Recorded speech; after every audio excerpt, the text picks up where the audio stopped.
Cette actualité vous est présentée en collaboration avec Cryptost Academy. Ayez un temps d'avance sur le marché crypto en rejoignant notre communauté premium. Crypto and Bourse, ce qu'il ne faut pas manquer pour la semaine du 30 septembre au 6 octobre. Le mois de septembre s'achève, et plusieurs événements sont à surveiller cette semaine. Aux États-Unis comme en Europe, les banques centrales affûtent leur stratégie, alors que du côté des crypto-monnaies, plusieurs événements mondiaux débuteront. Quelles sont alors les dates à ne pas manquer?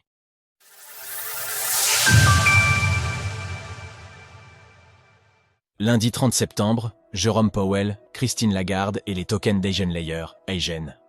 Plusieurs événements sont attendus ce lundi 30 septembre, en particulier du côté macro.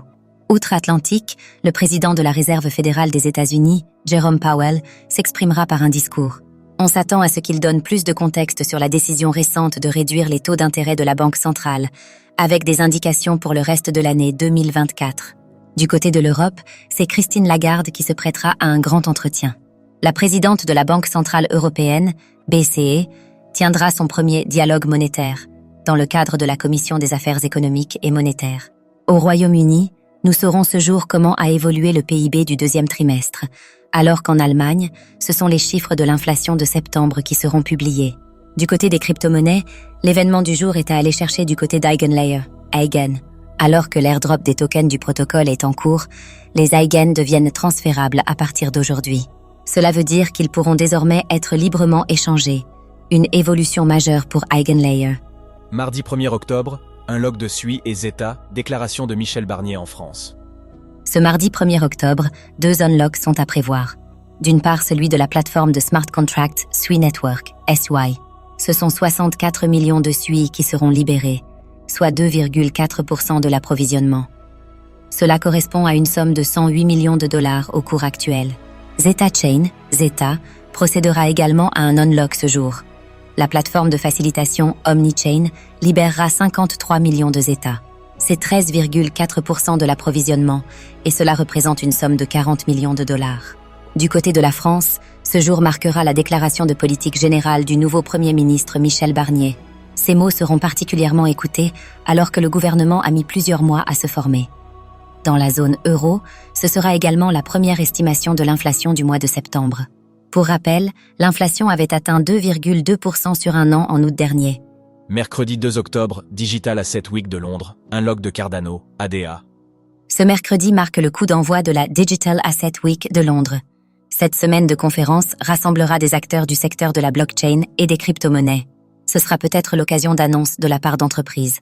Toujours du côté des crypto-monnaies, on note que Cardano, ADA, procédera à un unlock d'ampleur. Ce sont 18,5 millions d'ADA qui seront libérés, soit une somme de 7,4 millions de dollars. Cela ne correspond cependant qu'à 0,05% de l'approvisionnement en ADA.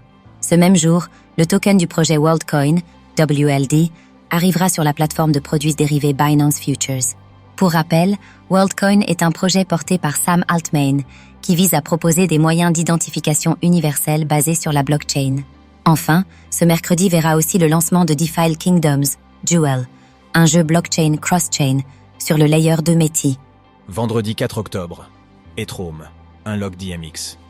Vendredi sera le début du hackathon Ethereum, qui a lieu dans la capitale italienne du 4 au 6 octobre.